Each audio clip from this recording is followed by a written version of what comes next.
ओम नमो भगवते वासुदेवाय। नमस्कार दर्शक बंधु, मुझे मोर यूट्यूब चैनल आस्ट्रोधर्म प्रकाश को स्वागत करुछि। दर्शक बंधु, आज आम 12 गोटी राशि मध्य गोटे राशि व्यक्ति विशेषकर नवेम्बर 2025 राशिफल विषय आलोचना करिबा। एही मासिक राशिफल लग्न राशि एवं चंद्र राशि उपर आधारित। आसंतु प्रथमे देखिबा नवेम्बर 2025 राशि चक्र रे ग्रह मानकर स्थिति किपरि अछि। बृहस्पति कर्कट राशि रे अवस्थान करुछंती, केतु सिंह राशि रे अवस्थान करुछंती, रवि एवं शुक्र तुला राशि रे अछंती। 16 नवेम्बर दिन रवि बिच्छा राशि को चलन करिवे। मंगल एवं बुध बिच्छा राशि रे अवस्थान करुछंती। राहु कुंभ राशि रे अछंती एवं शनि मीन राशि रे अछंती। एहा थिला नवेम्बर 2025 रे राशि चक्र रे ग्रह मानकर स्थिति। यदि आपणकर किछि निर्दिष्ट समस्या थाए एवं निज जातकर ज्योतिष शास्त्र सम्मत एनालिसिस करबा को चाहुथांती, तेबे वीडियो रे दिया जाइथिबा नंबर रे जोगाजोग करंतु। वर्तमान पर्यंत जदि मो चैनल को आपण सब्सक्राइब करि नांती, तेबे सब्सक्राइब निश्चय करंतु। भिन्न भिन्न ग्रह मानकर गोचर रे चलन बा राशि परिवर्तन, ग्रह मानकर वक्री चलन, ग्रह मानकर शुभ एवं अशुभ जग विषय रे मो चैनल रे बहुत इनफॉर्मेटिव वीडियो अछि, ताकू देखंतु एवं यार प्रभाव एवं प्रतिकार विषय रे जानंतु। आसंतु देखिबा नवेम्बर 2025 रे कन्या राशि रा व्यक्ति मानकर राशिफल किपरि अछि। कन्या राशि रा अधिपति ग्रह बुध तृतीय स्थान रे मंगलंकर राशि रे मंगलंक सहित अवस्थान करुछंती।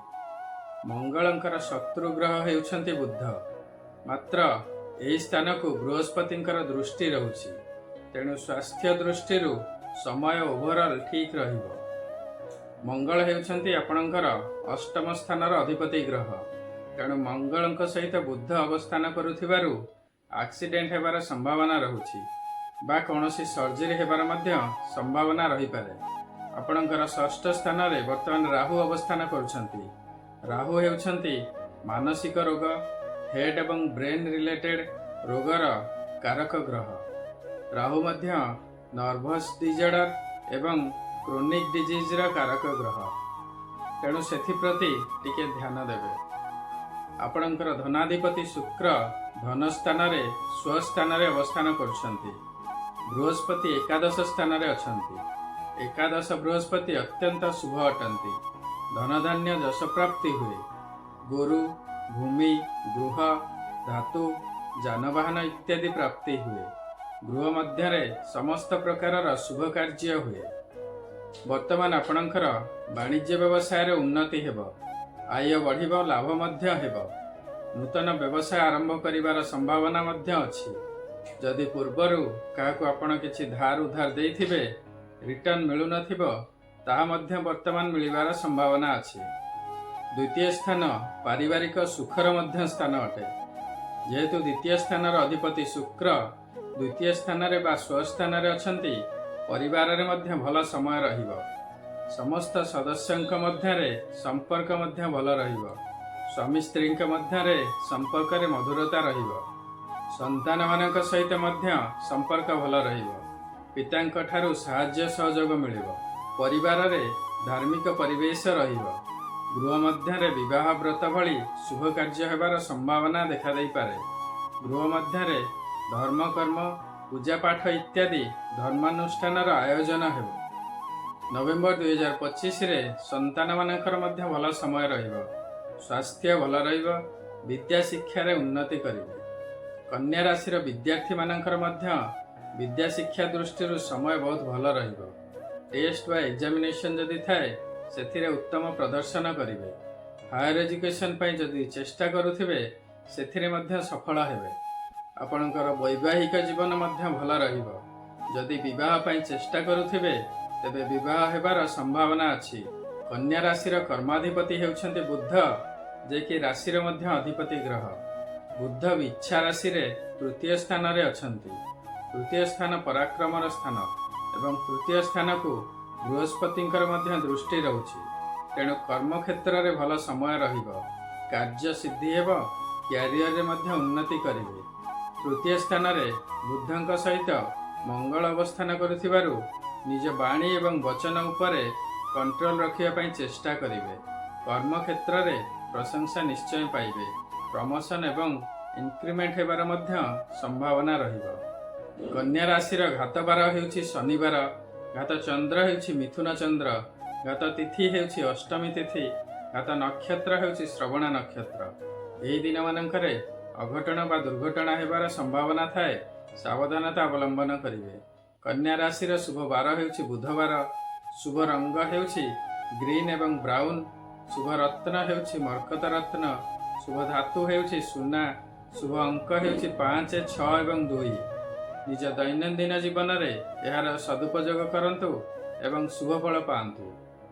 ନଭେମ୍ବର 2025ରେ କନ୍ୟା ରାଶିର ବ୍ୟକ୍ତିମାନେ ଆପଣଙ୍କର ଧନାଧିପତି ଏବଂ ଭାଗ୍ୟାଧିପତି ଶୁକ୍ରଙ୍କର ପ୍ରତିକାର ନିଶ୍ଚୟ କରନ୍ତୁ। ଶନି ଏବଂ ବୃହସ୍ପତିଙ୍କର କୃପା ଆପଣଙ୍କ ପ୍ରତି ସର୍ବଦା ଥାଉ, ସେଥିପାଇଁ ଶନି ଏବଂ ବୃହସ୍ପତିଙ୍କର ପ୍ରତିକାର ନିଶ୍ଚୟ କରନ୍ତୁ, ଶୁଭ ହେବ। ଏହା ଥିଲା ବିଭିନ୍ନ ଗ୍ରହମାନଙ୍କର ଗୋଚରରେ ପ୍ରାପ୍ତ ହେଉଥିବା ଶୁଭ ଏବଂ ଅଶୁଭ ଫଳ। ମାତ୍ର ଏହି ଶୁଭ ବା ଅଶୁଭର ମାତ୍ରା କେତେ ରହିବ ତାହା ନିର୍ଭର କରିବ ଆପଣଙ୍କର ଜାତକରେ ସେମାନଙ୍କର ସ୍ଥିତି କିପରି ଅଛି ଏବଂ ଆପଣଙ୍କର ବର୍ତ୍ତମାନ କେଉଁ ଗ୍ରହଙ୍କର ମହାଦଶା ବା ଅନ୍ତର୍ଦଶା ଚାଲିଅଛି। ତେଣୁ ଯଦି ଆପଣଙ୍କୁ ଲାଗୁଛି ଗୋଚରରେ ଗ୍ରହମାନଙ୍କର ସ୍ଥିତି ଅନୁସାରେ ଆପଣଙ୍କୁ ରେଜଲ୍ଟ ମିଳୁନାହିଁ, ତେବେ ଆପଣଙ୍କ ଜାତକର ପ୍ରପର ଆନାଲିସିସ୍ କରନ୍ତୁ। ନିଜ ଜାତକର ଆନାଲିସିସ୍ କରିବା ପାଇଁ ଆପଣ ଭିଡ଼ିଓରେ ଦିଆଯାଇଥିବା ନମ୍ବରରେ ଯୋଗାଯୋଗ କରିପାରିବେ। ଶୁକ୍ରଙ୍କର ପ୍ରତିକାର ପାଇଁ ଆପଣ ପ୍ରତ୍ୟେକ ଦିନ ଓମ୍ ସମ୍ ଶୁକ୍ରାୟ ନମଃ ଜପ କରନ୍ତୁ। ସର୍ବଦା ଧଳା ବସ୍ତ୍ର ବା ପିଙ୍କ ବସ୍ତ୍ର ପରିଧାନ କରନ୍ତୁ। ଶିବଙ୍କର ସର୍ବଦା ପୂଜାର୍ଚ୍ଚନା କରନ୍ତୁ। ଘରେ ମାତା ଲକ୍ଷ୍ମୀଙ୍କର ପୂଜା କରନ୍ତୁ। ଶୁକ୍ରବାର ଉପବାସ କରନ୍ତୁ ବା ସାତ୍ବିକ ଆହାର ଗ୍ରହଣ କରନ୍ତୁ। ମାତୃଶକ୍ତିଙ୍କୁ ସମ୍ମାନ ଦିଅନ୍ତୁ। ଦରିଦ୍ର ସ୍ତ୍ରୀ ଲୋକମାନଙ୍କୁ ଧଳା ପଦାର୍ଥ ଯଥା ଚାଉଳ, ଚିନି, କ୍ଷୀର, ଦହି ଏବଂ ସିଲଭର କଏନ୍ ଇତ୍ୟାଦି ଦାନ କରନ୍ତୁ। ପ୍ରତ୍ୟେକ ଦିନ ସନ୍ଧ୍ୟାବେଳେ ଘରେ କର୍ପୂରରେ ଆଳତି କରନ୍ତୁ। ଶୁକ୍ରଦେବଙ୍କର କୃପାପ୍ରାପ୍ତି ନିଶ୍ଚୟ ହେବ। ଶନିଦେବଙ୍କର ପ୍ରତିକାର ସ୍ୱରୂପ ଆପଣ ପ୍ରତ୍ୟେକ ଦିନ ଶନିଙ୍କର ବୀଜ ମନ୍ତ୍ର ଓମ୍ ସମ୍ ଶନିଶ୍ଚରାୟ ନମଃ ଜପ କରନ୍ତୁ। ଶନିବାର ଦିନ ଶନି ମନ୍ଦିର ଯାଆନ୍ତୁ ଏବଂ ଶନିଦେବଙ୍କର ପୂଜାର୍ଚ୍ଚନା କରନ୍ତୁ। ରାଶି ତେଲରେ ଦୀପଟିଏ ଦାନ କରନ୍ତୁ। କାଉ ଏବଂ ବୁଲା କୁକୁରମାନଙ୍କୁ ପ୍ରତ୍ୟେକ ଦିନ ଖାଇବାକୁ ଦିଅନ୍ତୁ। ଦରିଦ୍ର ଶ୍ରମଜୀବୀ ଏବଂ ସଫେଇ କର୍ମଚାରୀମାନଙ୍କୁ ଖାଦ୍ୟ, କଳାବସ୍ତ୍ର, କମ୍ବଳ, ଛତା ଇତ୍ୟାଦି ଦାନ କରନ୍ତୁ। ପ୍ରତ୍ୟେକ ଦିନ ହନୁମାନ ଚାଳିଶା ପାଠ କରନ୍ତୁ। ଶନିଦେବଙ୍କର କୃପା ପ୍ରାପ୍ତି ହେବ। ଦେବଗୁରୁ ବୃହସ୍ପତିଙ୍କର ପ୍ରତିକାର ପାଇଁ ଆପଣ ପ୍ରତ୍ୟେକ ଦିନ ଓମ୍ ସହ ଗୁରବେ ନମଃ ଜପ କରନ୍ତୁ। ଯଦି ଗୁରୁ ଦୀକ୍ଷା ନେଇଥିବେ ତେବେ ଗୁରୁମନ୍ତ୍ର ଜପ କରନ୍ତୁ। ନିଜର ଇଷ୍ଟ ଦେବତା ବା ଇଷ୍ଟଦେବୀଙ୍କର ଶ୍ରଦ୍ଧାପୂର୍ବକ ପ୍ରତ୍ୟେକ ଦିନ ପୂଜା କରନ୍ତୁ। ପ୍ରତ୍ୟେକ ଦିନ ଓମ୍ ନମଃ ଶିବାୟ ଜପ କରନ୍ତୁ ଏବଂ ପ୍ରତ୍ୟେକ ସୋମବାର ଶିବ ମନ୍ଦିର ଯାଆନ୍ତୁ, ଶିବଙ୍କର ପୂଜା କରନ୍ତୁ। ନିଜର କୁଳ ପୁରୋହିତ ଏବଂ ବ୍ରାହ୍ମଣଙ୍କ ସହିତ ସମ୍ପର୍କ ଭଲ ରଖନ୍ତୁ। ପିତାମାତାଙ୍କର ସେବା କରନ୍ତୁ। ଦେବଗୁରୁ ବୃହସ୍ପତିଙ୍କର କୃପା ପ୍ରାପ୍ତି ହେବ। ଆଶା କରୁଛି ଏହି ଭିଡ଼ିଓଟି ଆପଣଙ୍କୁ ନିଶ୍ଚୟ ଭଲ ଲାଗିଥିବ। ଯଦି ଭଲ ଲାଗିଛି ତେବେ ଭିଡ଼ିଓଟିକୁ ଲାଇକ୍ କରନ୍ତୁ ଏବଂ ସେୟାର କରନ୍ତୁ। ବର୍ତ୍ତମାନ ପର୍ଯ୍ୟନ୍ତ ଯଦି ମୋ ଚ୍ୟାନେଲକୁ ଆପଣ ସବସ୍କ୍ରାଇବ୍ କରିନାହାନ୍ତି ତେବେ ସବସ୍କ୍ରାଇବ୍ ନିଶ୍ଚୟ କରନ୍ତୁ। ଆପଣଙ୍କର ମତାମତ କମେଣ୍ଟ ସେକ୍ସନରେ ନିଶ୍ଚୟ ଦେବେ। ସର୍ବେ ଭବନ୍ତୁ ସୁଖିନଃ, ସର୍ବେ ସନ୍ତୁ ନିରାମୟା, ସର୍ବେ ଭଦ୍ରାଣି ପଶ୍ୟନ୍ତୁ, ମା କଶ୍ଚିତ୍ ଦୁଃଖଭାଗ୍ ଭବେତ୍। ଓମ୍ ନମଃ ଶିବାୟ। ନମସ୍କାର।